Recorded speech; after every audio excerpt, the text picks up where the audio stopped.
Teori psikososial. Jadi teori psikososial itu dikemukakan oleh Erik Erikson, seorang psikolog perkembangan yang melihat bahwa manusia itu berkembang seumur hidupnya dari bayi sampai usia tua. Menurut Erikson, setiap tahap kehidupan punya tantangan atau konflik yang harus diselesaikan. Kalau kita bisa melewati konflik itu dengan baik, maka kepribadian kita berkembang sehat. Tapi kalau gagal, biasanya ada masalah yang terbawa ke tahap berikutnya. Nah, ada 2 tahap dalam teori psikososial ini. Yang pertama, masa bayi 0-1 tahun, yang artinya bayi belajar percaya atau tidak percaya pada lingkungannya. Kalau kebutuhan dasarnya terpenuhi, misalnya diberi makan tepat waktu, dipeluk dan dirawat, maka 2 akan belajar percaya. Tapi kalau tidak, dia bisa tumbuh dengan rasa curiga. Yang kedua, masa kanak-kanak awal 1-3 tahun, yang dimana anak mulai belajar mandiri, misalnya makan sendiri atau memilih mainannya. Kalau diberi kesempatan, dia jadi percaya diri. Tapi kalau selalu dilarang atau dipermalukan, dia bisa tumbuh dengan rasa malu dan ragu-ragu. Baik, di sini saya akan menerangkan teori perkembangan moral menurut Jean Piaget.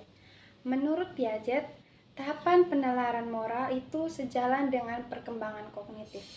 Piaget berpendapat bahwa struktur dan perkembangan kognitif berkembang lebih awal.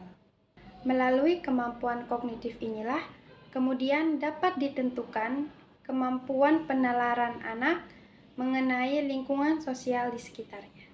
Cara untuk mengembangkan kemampuan moral pada anak itu dengan cara kita dapat melatih anak untuk anak-anak bisa bersosialisasi atau berinteraksi dengan teman-teman sebayanya di lingkungan sosial.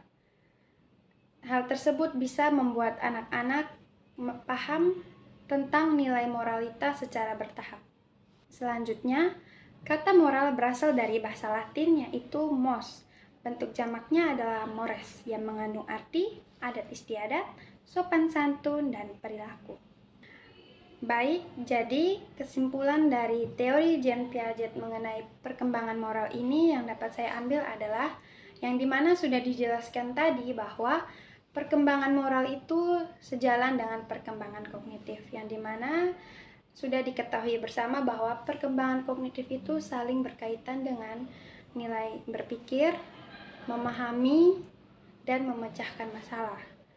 Kenapa saling berkaitan? Karena di dalam kehidupan sehari-hari mungkin contohnya anak-anak itu dorang berantem dengan teman-temannya, lalu anak-anak itu bisa berpikir bahwa oh kalau misalnya saya salah saya dapat meminta maaf. Nah itu tuh akan sejalan dengan perkembangan moralnya mereka agar mereka itu memahami bahwa saya yang salah dan saya akan meminta maaf dahulu.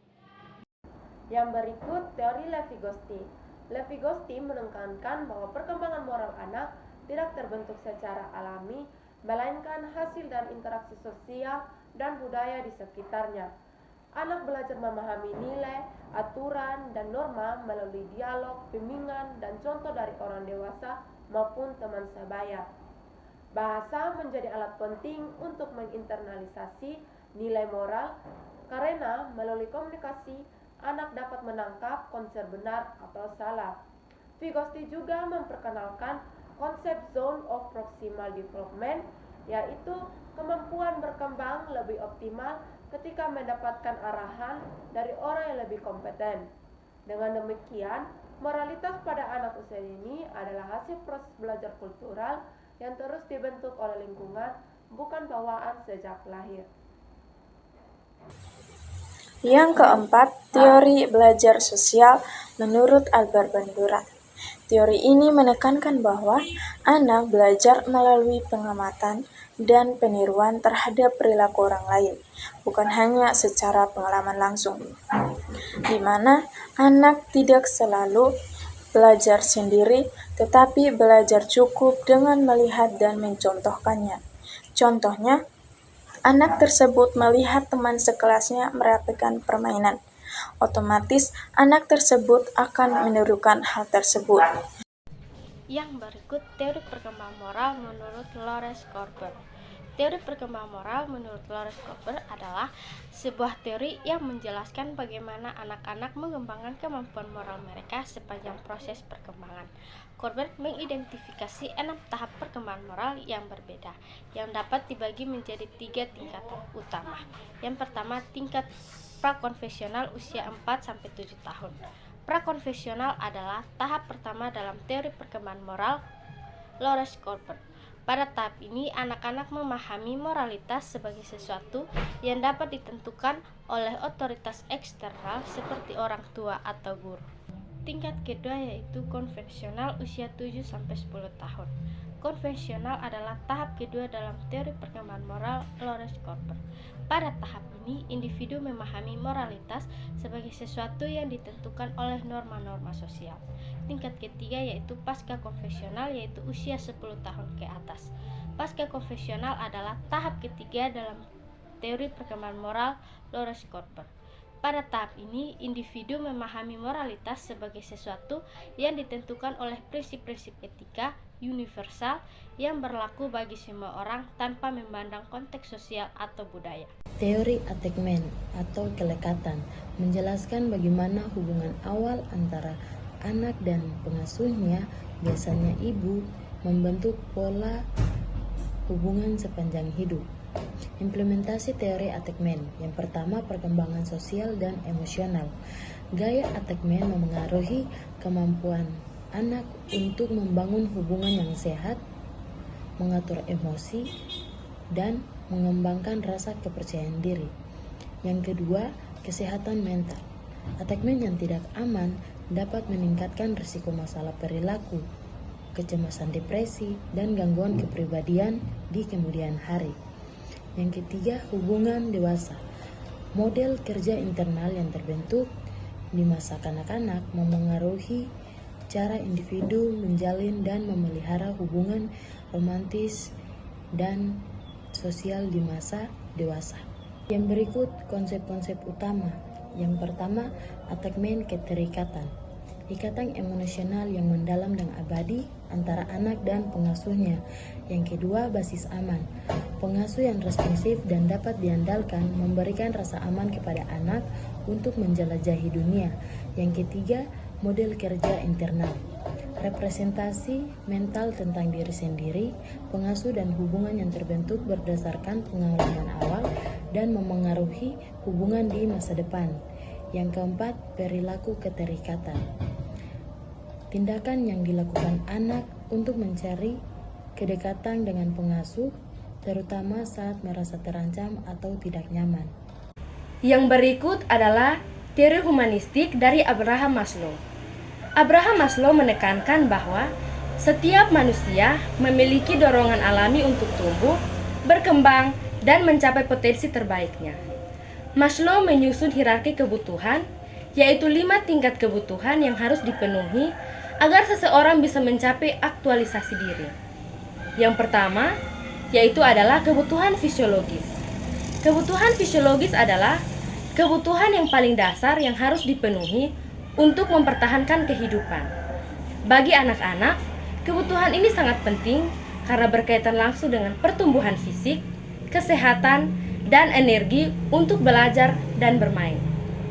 Beberapa contoh kebutuhan fisiologis anak yaitu makanan dan minuman yang bergizi, udara yang bersih, istirahat dan tidur yang cukup, kesehatan fisik, kebersihan diri dan lingkungan, serta aktivitas fisik. Yang kedua, kebutuhan rasa aman. Kebutuhan rasa aman berarti anak merasa terlindungi secara fisik dan emosional. Anak tidak takut mengalami kekerasan, penolakan, atau kehilangan kasih sayang dari orang terdekat.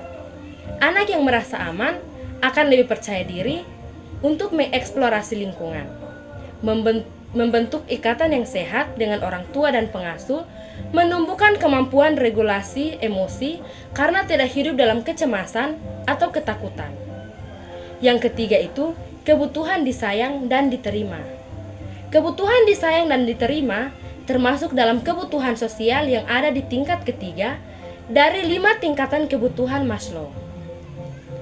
Setelah kebutuhan fisik dan kebutuhan rasa aman terpenuhi, manusia akan mulai mencari hubungan sosial yang hangat dan bermakna. Disayangi berarti anak merasa dicintai, dihargai, mendapat perhatian dari orang lain seperti keluarga, teman, dan pendidik. Diterima berarti anak merasa menjadi bagian dari kelompok atau lingkungan sosial, tidak diasingkan, dan dihormati apa adanya. Manusia adalah makhluk sosial yang butuh berinteraksi dan memiliki ikatan dengan orang lain agar merasa bahagia dan stabil secara emosional. Ketika kebutuhan ini tidak terpenuhi, anak bisa merasa kesepian, terisolasi, dan bahkan ia mengalami masalah kesehatan mental seperti stres atau depresi. Setelah merasa disayangi dan diterima, anak akan lebih mudah membangun rasa percaya diri dan mencapai aktualisasi diri. Yang keempat adalah penghargaan. Menurut Abraham Maslow, penghargaan adalah kebutuhan manusia akan rasa hormat, martabat, dan pengakuan dari orang lain.